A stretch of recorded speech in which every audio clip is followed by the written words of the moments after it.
Network, host of the African History Network show. I'm a talk show host, researcher, lecturer, writer, and historian. Wanted to do a brief overview of my 12-week online course, Ancient Kemet, the Moors, and the Maafa, Understanding the Transatlantic Slave Trade, what they didn't teach you in school. Join me live in class Saturday, July 29th, 2023, 2 p.m. to 4 p.m. Eastern Standard Time at our online school for another exciting, informative session of my 12-week online course. You see me on Roland Martin Unfiltered talking about this class. You see me on Faraji Muhammad's show, The Culture. You see me on the Tammy Mack Lake Show, as well on the Fox Soul TV network. And this is a 12-week online course. We deal with thousands of years of history and what leads up to the transatlantic slave trade taking place. So you never look at history the same way again. So in this 12-week online course that I developed and I put together the slideshow, the curriculum, I chose the content. We can't start studying our history in slavery, okay? Even when we study the transatlantic slave trade, which is important to study, we can't start in 1619. And there's a whole lot of talk about 1619 because of the 1619 project and the 400th year anniversary of August 20th, 1619, which we do deal with in the class, but we deal with thousands of years of history that leads up to 1619 as well. We can't start in 1619 in Virginia or in the 1440s when the Portuguese get involved in the transatlantic slave trade. We have to understand the history chronologically and deal with the 800-year occupation of Europe by the Africans known as the Moors, who take the teachings from the Nile Valley region of Africa into the Iberian Peninsula, today known as Spain and Portugal, in 711 AD. And it's going to be these teachings that are going to bring Europe out of the Dark Ages. Okay, they bring Europe out of the Dark Ages. This course not only deals with the transatlantic slave trade, but deals with thousands of years of history that leads up to the transatlantic slave trade taking place. Now, August 20th, 2019 marked the 400th year anniversary of those 20 and odd Africans or 20 and odd Negroes who came into Point Comfort, which was really in Hampton, Virginia, as opposed to Jamestown, Virginia, on August 20th, 1619, on the White Lion pirate ship. And we go in depth and talk about what happened and deal with the fact that you had 350 Africans who were taken from Angola and they were on a slave ship called the San Juan Bautista. And the San Juan Bautista gets hijacked around Veracruz, Mexico, by two English pirate ships, the White Lion and the Treasurer, okay? And it's going to be the White Lion and the Treasurer. They come into Virginia in August of 1619, and those 29 Africans are going to be on the White Lion pirate ship, Lion, which was an English pirate ship. So the August 20th, 1619 marked the 400th year anniversary of those 29 Africans who came into Point Comfort on August 20th, 1619, and what would later become the colony of Virginia. Now, this was known as the year of return, as many African Americans were and continue to reconnect to Africa and travel to Ghana or other West African countries. When we discuss the transatlantic slave trade, we have to first understand that African people are the original people of North, Central, and South America and have been in the land that we call the United States of America, or some call Turtle Island, at least 51,700 years. And we use numerous sources in this class. We look at a timeline of history, the book references. There are 100 articles that we look at as well. We have video clips, PowerPoint presentation, etc. Now we see that the teaching of African history has come under attack, and probably unprecedented attack, in the last few years. We see in Florida, especially, the advanced placement African American studies class from the College Board. We see that being banned in the state of Florida. And we saw protests take place around that. We see with the anti-critical race laws in the past 2 or 3 years. We see that impacting how Black History Month lessons are taught in schools. Axios.com had this article, New Rules Are Limiting How Teachers Can Teach Black History Month. We see stories about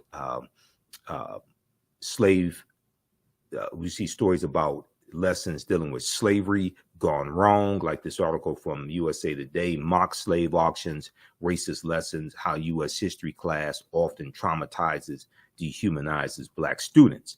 So we see different stories like this in the latest attack dealing with the teaching of African American history, once again comes out of Florida in the new social studies standards. And part of the new social studies standards appear to teach middle school students that at least some African Americans benefited from slavery because it taught them useful skills, okay, as this article from NBC News discusses. And we've dealt with this on the African History Network show as well. So in this class, we deal with thousands of years of history and what leads up to the transatlantic slave trade taking place. So the 1619 project,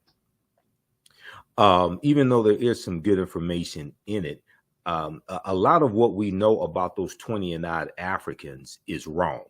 And one of the problems with the 1619 project is it does not deal with the African presence in the land we call the United States of America, going back at least 51,700 years ago, which we deal with in the class. And we discussed Dr. David Imhotep's book, The First Americans Were Africans, Documented Evidence, as well as other sources.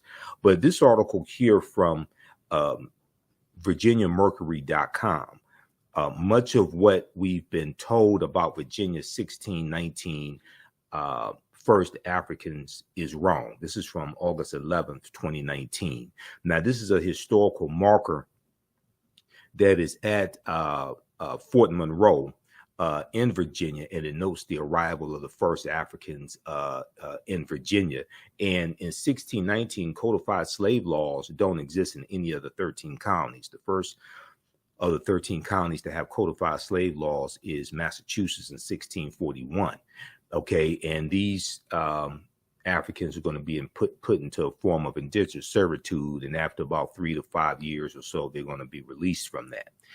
The Washington Post has a good article that deals with 93 years before 1619. It deals with the settlement that the Spanish tried to set up in the South Carolina, Georgia area. Before 1619, there was 1526, the mystery of the first enslaved Africans in what became the United States. Spanish explorers brought 100 African slaves to a doomed settlement in South Carolina or Georgia. Within weeks, the subjugated revolted, then vanished. Within weeks, the subjugated revolted, then vanished. Be sure to register for this 12-week online course. You can do so at our website, theafricanhistorynetwork.com, theafricanhistorynetwork.com. We have the information right in the thread of the broadcast also. Okay, so one of the sources that we use in the class is Dr. David Imhotep's book, The First Americans Were Africans, Documented Evidence. He's a friend of mine. If you've been following the African History Network and following my show, which has been on the air 13 years, you know, I've interviewed him about 13 times, actually. And this is his first book. His second book is out, The First Americans Were Africans, revised and expanded. So this first book is out of print. Okay, but his second book is available for purchase at Amazon.com. And his book deals with his book is backed by 713 footnotes and 7 peer-reviewed articles, and it documents an African presence in North, Central, and South America dating back at least 56,000 years ago, which would be the Khoisan, who have the oldest DNA on the planet. Page 14 of his book deals with a discovery made by Dr. Albert Goodyear in Allendale County, South Carolina, in 2004. Okay. And Dr. Albert Goodyear and his team found 13 different types of evidence that thoroughly document an African presence in this country dating back at least 51,700 years ago, at least 51,700 years ago. Okay. And these were the Khoisan, the short statured Africans. So this is why, even though 1619 is important to study, we get way too caught up in 1619. Okay. African people were the first people on the planet. We look at archaeological discoveries in this class that continue to push the timelines back, like the one that came out of Morocco in June 2017, which shows remains of Homo sapiens dating back between 300,000 and 350,000 years ago, which is at least 100,000 years older than the remains that were found in Ethiopia about 1974, that dated back 195,000 years ago. But in Allendale County, South Carolina, they found artifacts, architecture, campsites, carvings, Egyptian writings, footprints in lava, genetic M174D haploid groups dealing with DNA and genetics, linguistics, paintings, skulls, skeletons, structures, and tools. They found 13 different types of evidence, thoroughly documenting an African presence that dates back at least 51,700 years ago. Now, here is a picture of Dr. Albert Goodyear, who's an archaeologist at the University of South Carolina. Here is his, this is an article that he wrote. I'm sorry, this is an article about his discovery at ScienceDaily.com. ScienceDaily.com has articles dealing with scientific discoveries, archaeological discoveries. This is an article from November 18th, 2004. The article is still there. You can go read it yourself. It's called New Evidence Puts Man in North America 50,000 Years Ago. New Evidence Puts Man in North America 50,000 years ago. And a summary of the article, and this is the summary coming from ScienceDaily.com, not me. It says radiocarbon tests of carbonized plant remains, where artifacts were unearthed last May along the Savannah River.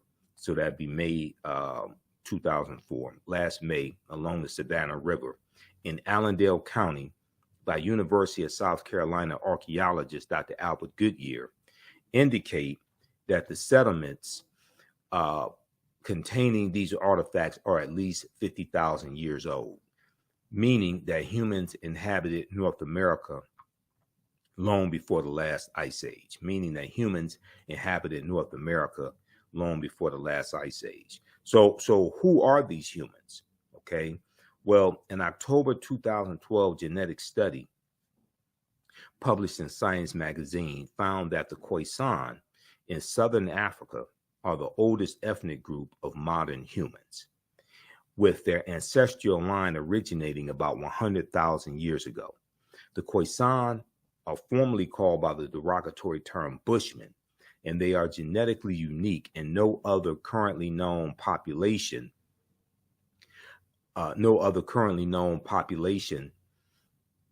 had separated so early from our common modern human ancestor, according to the report. Now, these are two Khoisan women here. These are the short-statured Africans. Now, the Khoisan live mainly in southern Africa in territories spanning Botswana, Namibia, Angola, Zambia, Zimbabwe, and South Africa. They are largely divided into two groups: hunters and gatherers, or the Sans people, S-A-N-S, and keepers of the livestock, also known as the Khoi people. Now, Sarta J. Bartman, who was derisively called Hottentot Venus, who was sold into side shows, freak shows in Europe, and traveled around in the early 1800s, and she dies in 1815. Sarah Bartman was Khoisan. Okay.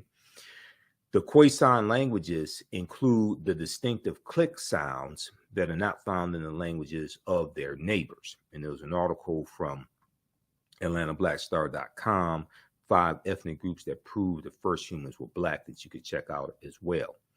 And then we look at different African civilizations and different ancient civilizations. And one of them is, we look at Nubia, or Ta-Nehisi, ancient Kemet, ancient Egypt. We look at the early mound builders, and we look at the Olmecs as well. And we look at excerpts from Dr. David M. Hotep's book, also The First Americans Were Africans, Documented Evidence. And we know that there are about 1 million mounds that existed in this land that we call the United States of America. There were 1 million Indian mounds in North America. Today, there are only 100,000. Cyrus Thomas, director of the Eastern Mound Division of the Smithsonian Institute Bureau of Ethnology in 1881, said, quote, distinct from the American Indians, end quote. There was a race of mound builders in America distinct from the American Indians, okay? And there are also large erections formerly called Native American mounds, now known to be African mounds, that are shaped like pyramids that are found across North America. The largest ones surviving today are in the Mississippi Valley. The largest of all was the Cahokia Mound near the area where the Mississippi and Missouri rivers converge, okay? Now, so we go and look at different archaeological discoveries that are causing the scientists and archaeologists and paleontologists to rethink everything. One of those archaeological discoveries was revealed in June of 2017. Now, this is an article from NBCnews.com, and the name of this article is We're Older Than We Thought. New find pushes human origin back 100,000 years ago. And this was a discovery made in Morocco, okay, in Morocco. And they found remains of Homo sapiens that date back at least 300,000 to 350,000 years ago.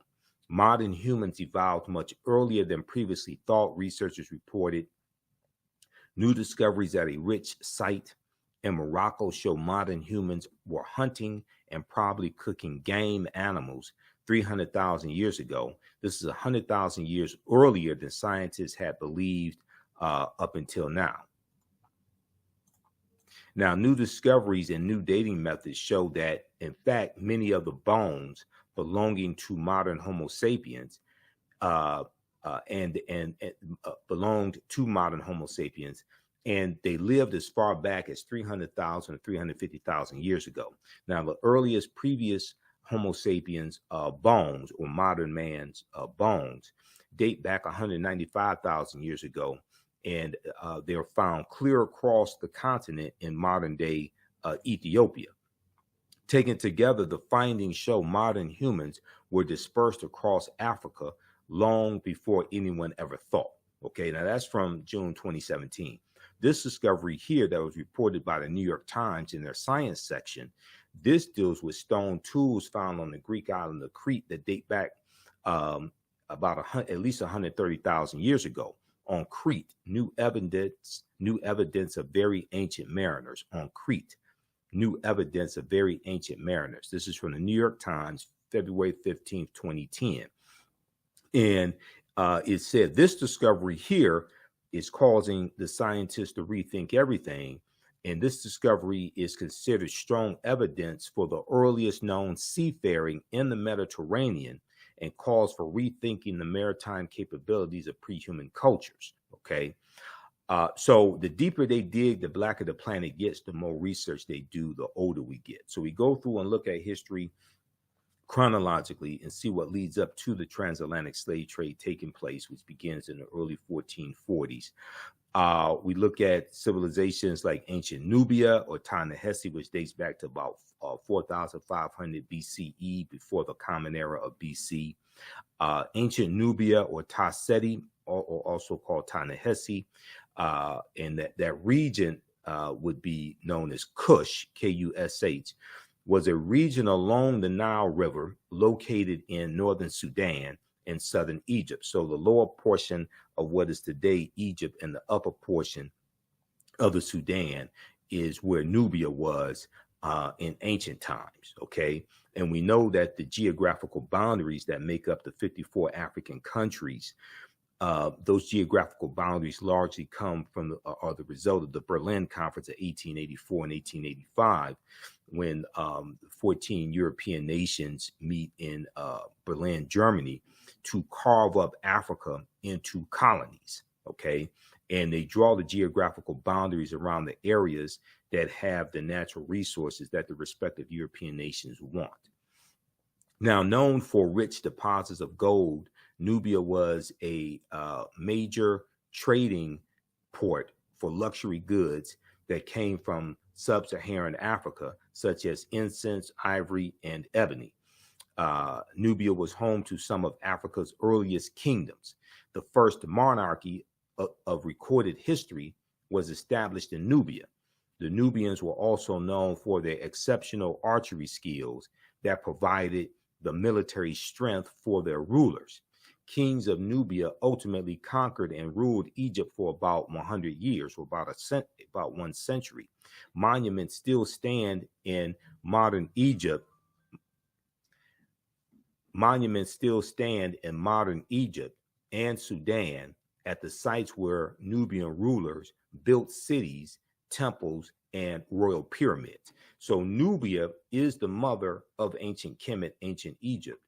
And the grandmother of ancient Kemet, ancient Egypt, is Ethiopia or Abyssinia, okay? Because civilization travels up the Nile River. Now, in the 1880s, the Western world's interest in Nubia was awakened by the rediscovery of the ancient empire's monuments, which were reported almost simultaneously by individual British, French, and American explorers. Many of them found it difficult. Many of these Europeans found it difficult to credit indigenous Africans for building such a civilization. And Nubia is one of these African civilizations that Europeans tried to claim as their own. And just like ancient Kemet, ancient Egypt, and they tried to say that these were either brown-skinned Caucasians or they were people from the Mediterranean. They didn't want to say that these were Black Africans, all right? And we show you this video here of this this European scientist who was disappointed when he finds out that the ancient Egyptian pharaohs were Black Africans also, okay? Now, during the 1840s, German Egyptologist Carl Richard Lepsius asserted confidently that the Greek term Ethiopian, when referring to the ancient civilized people of Kush, did not apply to Negroes. He said the Greek term Ethiopian did not apply to Negroes, but was used to describe reddish-skinned people closely related to the Egyptians who, quote, belonged to the Caucasian race, end quote. So they did everything they could to try to explain away this African greatness, okay? Now, ancient Egypt is the first major civilization in Africa for which records are abundant. It was not, however, Africa's first kingdom. A May 1st, 1979 New York Times front page article written by journalist Boyce Rensberger reported, quote, evidence of the oldest recognizable monarchy in human history preceding the rise of the earliest Egyptian kings by several generations has been discovered in artifacts from ancient Nubia, okay? So we take you through our history. We look at these different African kingdoms and civilizations. We look at the Punic Wars and Hannibal Barca, who was Carthaginian, who was Black African, one of the greatest military strategists in history. We look at the Battle of Cannae in 216 BC. We look at Hannibal fighting against the Romans, and we look at Carthage, which existed from 813 BCE to 146 BCE. We know Rome was going to destroy Carthage. And what's interesting is that historically, Hannibal Barca was portrayed as an African, portrayed as Black African. There was no question.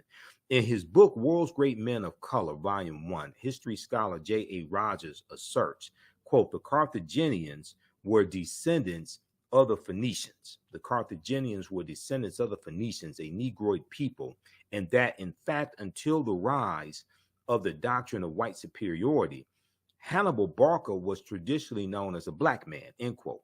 Today, many encyclopedias classify the Carthaginians as whites or Semites, but ancient Greek and Roman eyewitness accounts paint a different picture. The indigenous peoples of Carthage were called the Afers, A-F-E-R-S. The indigenous people of Carthage were called the Afers. Ancient Roman poet Virgil, in his poem Mortem, speaks of a woman from the Afer or Afar or Afra race, and he says of her, and all her figure proves her native land. Her hair was curly, thick her lips, and dark her color, end quote. Okay. In Library of History book 20, Greek historian Diodorus mentions a Greek lieutenant named Agathocles, who defeated a people in the area of present-day Tunisia who were the same hue as Ethiopians. Okay, so Carthage is in the area where present-day Tunisia is in North Africa.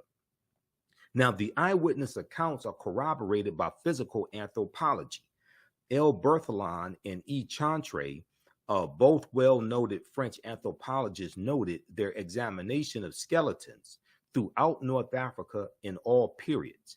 They note that the remains of both upper and lower class individuals of ancient North Africa were representative of the quote-unquote Negroid race, representative of the Negroid race. Okay, so we go through and we look at these different civilizations and different kingdoms. We look at the Olmec heads and the Olmec civilization as well, which has a African foundation also. It's a mixture of the Mandinka, ancient Egyptians, and Native Americans, okay? And Dr. David M. Hotep deals with this in the First Americans Were Africans, Documented Evidence, page 82 also. And we go through, look at these different archaeological discoveries, okay? Way before Columbus, ancient Malayans from Mali sailed to the Americas in 1311 AD, Common Era. FaceToFaceAfrica.com has this article from December 5th, 2018. It talks about Abubakar II, who sails with about 2,000 ships to the Americas, okay? And we know that Emperor Mansa Musa we know Mansa Musa is going to become emperor in 1312 AD after Abubakar II. Okay, Mansa Musa became ruler of the Mali Empire in 1312 AD, taking the throne after his predecessor Abubakar II, or Abubakar II, for whom he had served as deputy, went missing on a voyage he took by sea to find the edge of the Atlantic Ocean. Mansa Musa's rule came at a time when European nations were struggling due to raging civil wars and a lack of resources. During that period, the Mali Empire flourished thanks to ample natural resources like gold and salt. Now, this is an interesting article from History.com. History.com is the official website of the History Channel, okay? And History.com tells you that West Africa was flourishing at a time when Europe was in the Dark Ages, or trying to come out of the Dark Ages, and dealing with raging civil wars, famine, the Black Death, the bubonic plague. The bubonic plague hits in 1347 in spurts, and 1347 to 1400, Europe loses between 1/4 to 1/3 of their population. Okay, so this relates to the film Black Panther and T'Challa, who's the richest man in the Marvel comic universe. And this article relates T'Challa to Mansa Musa. Mansa Musa was the richest man in history. He just so happened to be an African man. We deal with the film Black Panther as well in the class. The first Black Panther movie and the second Black Panther movie also. And we know that the Panther deity Bast from Black Panther comes from Bastet, who was a goddess worshipped in ancient Kemet, ancient Egypt. Bastet was an ancient Egyptian goddess or a Netcher, worshipped in the form of a lioness and later in the form of a cat, with the head of a cat, the body of a woman, the head of a cat. She was a Netcher or goddess of warfare in Lower Kemet. She was worshipped as early as the Second Dynasty, around 2890 BCE, before the Common Era. We know the Wakandan salute, which is always right over left, the Wakanda salute with the cross arms across the chest. That comes from the position of the Nasubites, or the pharaohs, in the sarcophagi when they are deceased. It's a symbol of power and royalty. And we see that symbol go around the world. Africans take this around the world. We deal with what the word Wakanda means, because Wakanda is a real word. The film Black Panther is so powerful. I've done numerous lectures on the film Black Panther. I did 3 months of research, researching the 52-year history of the Black Panther comic book, and researching the movie as well, to be able to do my lectures on the film Black Panther. So Wakanda is a real word. It's an Omaha, Ponca Sioux Indian word, and we also find Wakanda in Bantu languages, like in Kikongo. But Wakanda basically means possesses secret powers, And Ruth Carter, who was the costume designer for Black Panther, and she won Oscars for the first Black Panther movie and the second one. She studied 11 different African cultures for 6 months and infused this into the Black Panther comic book. Okay, so we go through and we look at that African influence that we see in the film Black Panther as well. We look at the influence from Africa that we see here in the land we call the United States of America. Did you know that the Washington Monument is an ancient African symbol called a Tekhen, which comes from the mythology of Asar, Aset, and Heru, who the Greeks called Osiris, Isis, and Horus. And it's a symbol of resurrection and transformation, okay? And there are about 1,200 Tekhen all throughout ancient Kemet, ancient Egypt. Today, there are less than a dozen, all right?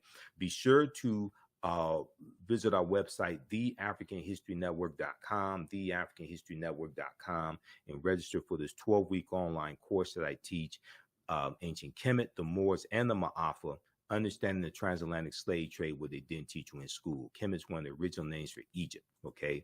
This class is on, when you scroll down our website and you go to the top, you'll see the information for our radio show, the African History Network show. Our social media handles are here as well. I'm on Sundays, 9 p.m. 11 p.m. Eastern Standard Time on 9:10 a.m. Superstation WFDF here in Detroit.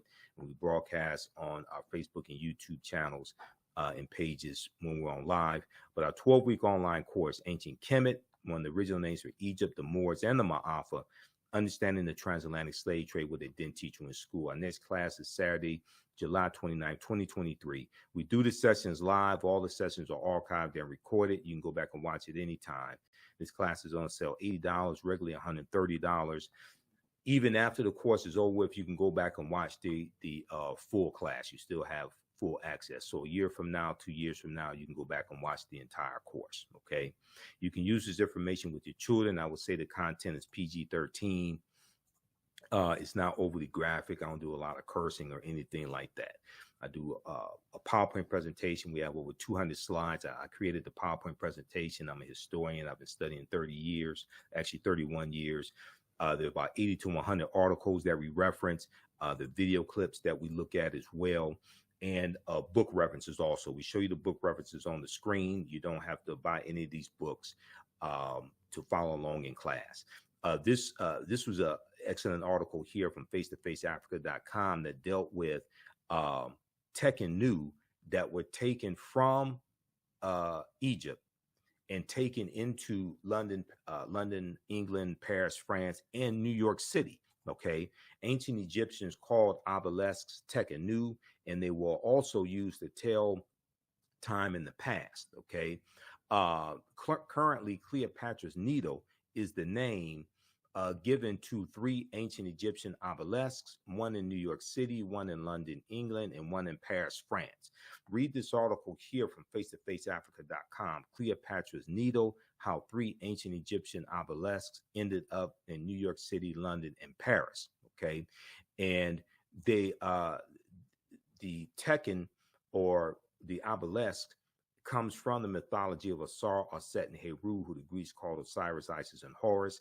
There are approximately 1,200 Tekhen built in ancient Kemet, but only about a dozen are found today. Many of the Tekhen removed from Egypt are now in Istanbul, Turkey, London, England, Paris, France, Berlin, Germany, New York, Rome, Italy, Vatican City, and elsewhere throughout the world. The Tekhen are now called Obelisk by their new owners, and few people know their origin or that they symbolize the resurrection of the African king Asar, okay, who the Greeks called Osiris. In Egypt on the Potomac by one of my friends, Tony Browder. He deals with this information. We also deal with Freemasonry and the origins of Freemasonry, because the foundation of Freemasonry comes from the teachings in ancient Kemet, ancient Egypt. The word Mason is derived from the Latin words mass and sun. Mason means child of light and expresses the desire to pursue light, which is a metaphor for the sun, which symbolizes knowledge. The term child of light or sons and daughters of light was first used to identify students who had completed 42 years of study in the temples of ancient Kemet, ancient Egypt. Many Masonic temples were modeled after the temples of ancient Kemet, places where light or knowledge was imparted in a series of steps or degrees. So many Masonic temples were modeled after the temples of ancient Kemet, ancient Egypt, places where light or knowledge was imparted in a series of steps or degrees. So the concept of going to an institution of higher learning and getting your credentials in a series of degrees, associate's degree, bachelor's degree, master's degree, PhD, etc. That concept comes out of ancient Africa, the Nile Valley region of Africa. The concept of the liberal arts, and George G.M. James in Stolen Legacy deals with the several liberal arts, and he talks about the trivium and the quadrivium, all of that. That comes out of ancient Africa. Tony Browder deals with this on pages 18 and 32 of Egypt on the Potomac. Now, Masonic temples are considered houses of light or temples of learning. The term Mason or child of light is a direct reference to the highest degree of the ancient Kemetic or ancient Egyptian education system.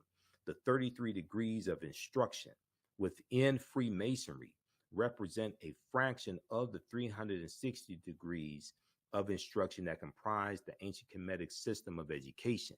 Yet, with less than 10% of the wisdom of ancient Kemet, Freemasons have held positions of influence and power throughout the world for over 200 years. So this is also from Egypt on the Potomac by Tony Browder, which is one of the books that we use in the class. So we take you throughout history. We look at things like, why is Christmas celebrated on December 25th? Now, some of this information may go outside the circumference of some people's awareness. Just because you never heard it before, disagree with it, or don't like it, does not mean it's not true. Just means you have to do some research to understand what we're talking about. Because nowhere in the biblical text does it state that Yeshua or Jesus the Christ was born on December 25th. And this deals with astronomy, okay, and deals with the winter solstice. We look at things like Black Pete, Joata Piet, who was a Moor and who was the sidekick to Sinterklaas, and who's worshipped in Holland and in the Netherlands. And in early November each year, they have this celebration and this parade of Sinterklaas coming from Spain into the Netherlands with Black Pete. And they have white people who dress up in blackface and put on Afro wigs, who are said to be this African Moor, Black Pete, Joata Piet, okay? We deal with the 800-year occupation of Europe by the Africans known as the Moors, who go from North Africa, go from Morocco right into the Iberian Peninsula, today known as Spain and Portugal. They're going to conquer the southern portion of Spain and settle there. They call it Al-Andalus, okay? And then they're going to go all throughout Europe as well, and to various extents Africanize Europe. Who were the Moors? So the Moors' ancestors were known as the Garamantes. These were Black African people living throughout North Africa. Hannibal Barca was Garamantes, as well as St. Augustine. George G.M. James, in the book Stolen Legacy, said that the Moors were the custodians of the ancient Egyptian mystery system. So we go through and look at the Moors and their influence in Europe throughout history. We look at things like Saint Maurice, who became a patron saint to Germany as well. We look at sources from Ranoko Rashidi and Dr. Jose Pimenta Bay. One of the books we use is Golden Age of the Moor, edited by Dr. Ivan Van Sertima.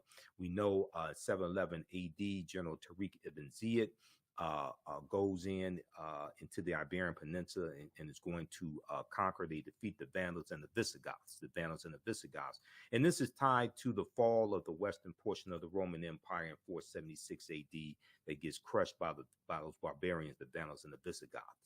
We look at things like, why are there Moors' heads on these national flags from Corsica and Sardinia? Okay. Corsica is a French island in the Mediterranean. Sardinia is an Italian island in the Mediterranean. So we go through, look at this history chronologically. We look at the three great West African kingdoms, Ghana, Songhai, and Mali. One of the books we use is Classical Africa by my friend Dr. Malefi Keti Asante, who I just interviewed back in, I think it was April of 2023, dealing with Queen Cleopatra VII. And the documentary series from Jada Pinkett Smith, African Queens, and the second installment dealt with Queen Cleopatra VII. We also look at Queen Nzinga, which was dealt with in the first installment of African Queens, which is streaming on Netflix right now. And then also we have to study Christopher Columbus. Columbus is crucial to understanding the transatlantic slave trade and the expansion of the transatlantic slave trade. Columbus helps to lay the foundation for slavery, racism, capitalism, the exploitation of indigenous people. And on his 4 voyages, Columbus never comes to the land that we call the United States of America. The closest he comes here is Cuba, which is about 90 miles away. Now, African slaves, when we look at slavery coming to the New World, or it was new to Europeans, Africans were brought first to the New World shortly after its discovery or uncovery by Christopher Columbus. Legend has it that one African slave was included in his original crew, and they could be found on the island of Hispaniola, the site of present-day Haiti, as early as 1501. And he lands in Hispaniola December 6, 1492.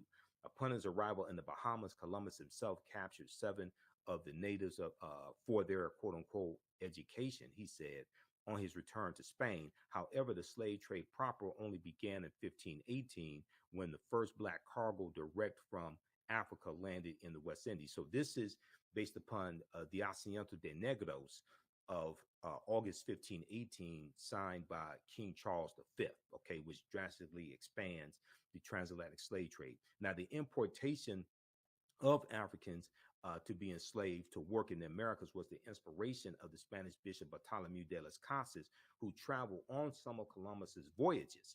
And his support for African slavery was motivated by humanitarian concerns. He later quickly reversed course and said that was wrong, and he worked the rest of his life to abolish slavery, but it was pretty much too late by then. He said that the Native Americans had suffered enough and that they need to try to save their souls, but to enslave African people.